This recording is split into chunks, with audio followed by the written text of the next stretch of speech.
Hi there guys, my name is Jacob and welcome back to the channel. Now today's video is going to be a little bit different to what I normally post about. It is a warning to anybody using meet and greet airport parking. Now that may sound a little bit odd, but let me explain. Last week I went on a short break to Portugal and I chose to use Heathrow's meet and greet parking option, as I thought it was convenient, nice, efficient way to drop the car off, pick the car up, things like that. And I will say I have used this service in the past and never had a problem. So when I booked it, I again thought I wouldn't have a problem and it would be a smooth service, but sadly not this time. So dropping the car off was not the problem. I did exactly as was instructed, dropped the car off, handed the keys over, and I went on my holiday. Everything was great. No worries there whatsoever. Had a lovely holiday, came back, and that's where the problem started. So I was told and given a piece of paper with instructions on that confirmed exactly what I was told verbally as well, that when I arrived back in the country, my car would be waiting for me in a particular row on a particular level of the car park. Now, that is the normal practice as far as I'm concerned. It's always been that way, and I assume that is the standard process. But sadly, it didn't go like that this time. So I'll just go back to when I dropped my car off. They took down my flight details so they could track my flight, my return flight. And the reason why they do that is so they can have your car ready. So if they know I'm going to land at 6 p.m, they'll have my car ready waiting for me at 6 p.m. or shortly after. So there's no, lingering time. You turn up, you grab your keys, you go. But this time, when I arrived at the reception area to get my keys, I was told my car wasn't ready and that it wasn't available to collect. I thought, well, this is odd. I've booked meet and greet parking, and every time I've used this service before, my car's been waiting for me. They just literally hand me the keys, I jump in and I go. And that is how I wanted it to be. But this time they told me no. They said, no, your car is not ready and you need to have called a number for us to arrange your car to be ready. So they handed me a piece of paper that had a number on and said, ring this number. Now, straight away, I was thinking, well, surely they should ring the number. Like, they're the guys that, work this service and whatever. But nevertheless, I did question them about that. But they told me it was my responsibility to ring the number to arrange to have my car brought to the car park, which I thought was odd. But I rang this number anyway, and a pretty rude gentleman answered the phone call. Basically questioned me why I hadn't phoned earlier. And I was like, well, I'm not being funny. I've been on a plane. I don't know how much earlier I could have made this phone call. I've literally walked from the plane to the car park, which took me about 6 minutes. So theoretically, I could have phoned 6 minutes earlier. But, let's be honest.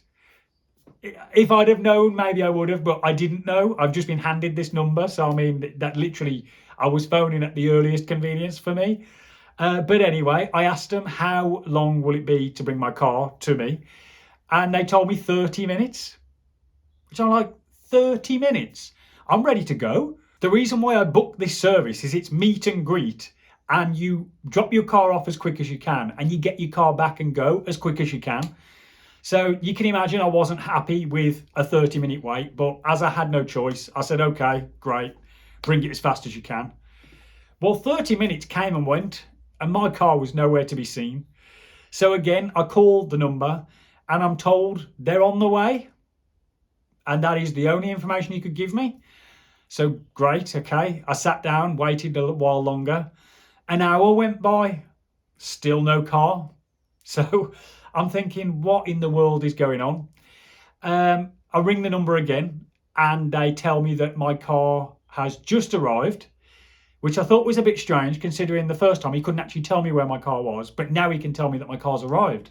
Thought that was a little odd, but nevertheless, I looked around in the car park. My car was definitely not there.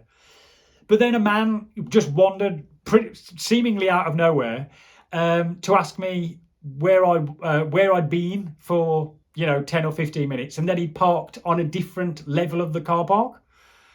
So I'm like, this is just getting weirder and weirder.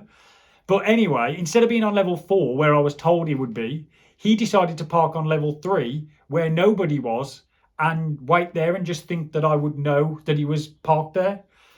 So very odd. But after like an hour and 15 minutes or something waiting for my car, I was done with it. Do you know what I mean? I just wanted, give me my keys, let me just get in my car and go. So there wasn't much interaction with this guy, but I assume he was the guy who brought my car to the car park. And had I have known the next bit of the story, I would have questioned him and I would have probably been pretty angry with him. Because the next part of the story is I jump in my car, throw my bags in, and we head off.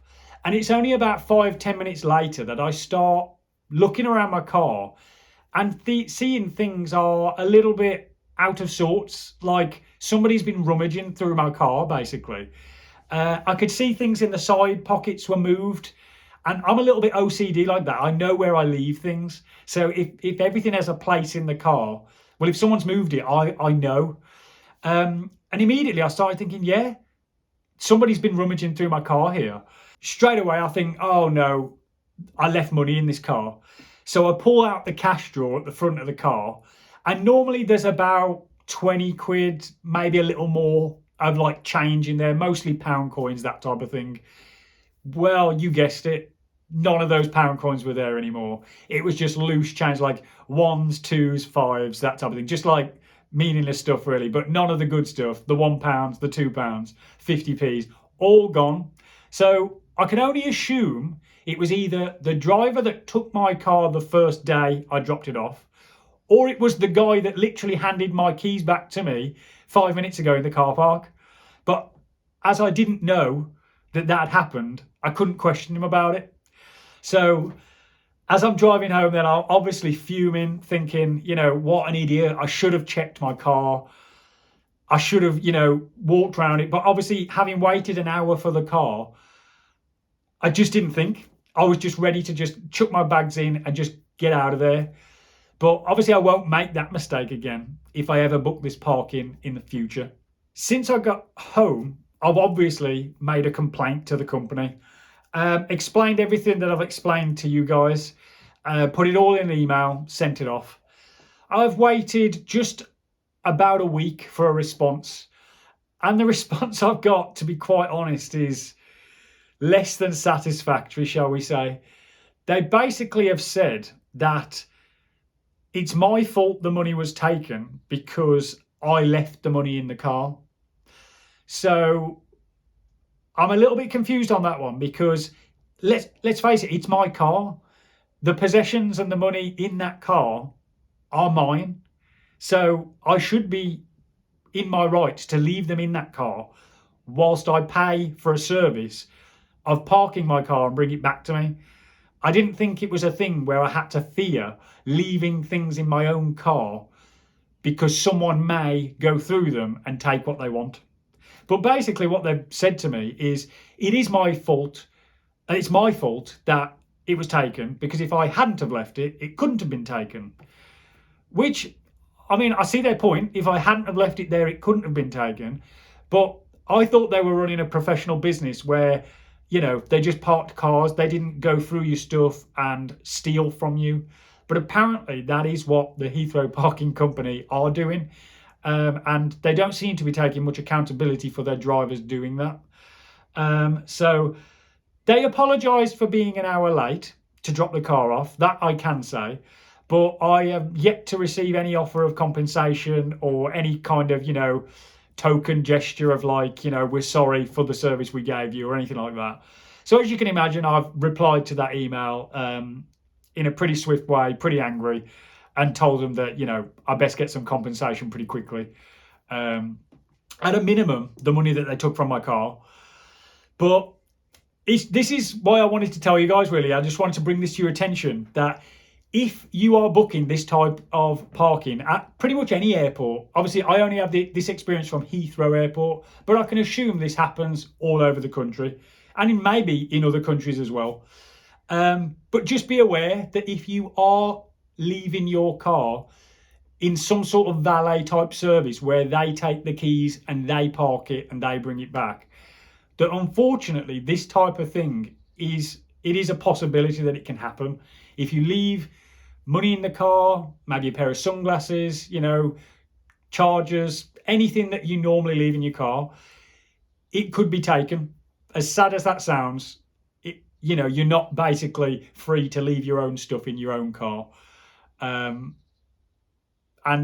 it's a shame, really. I feel, I've booked this service many times over and never had a problem. So it's a shame that one potential bad driver has spoilt that service for me now. But I'm obviously going to second guess booking that service again in the future.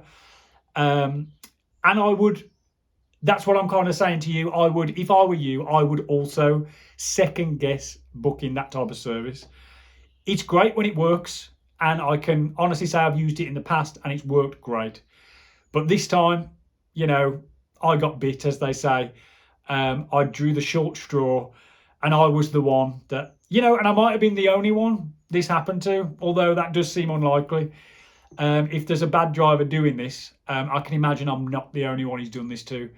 But yeah, I just wanted to get this out there and let everyone know that this is a thing to be aware of. And hopefully I will get a better resolution from the next email I've sent.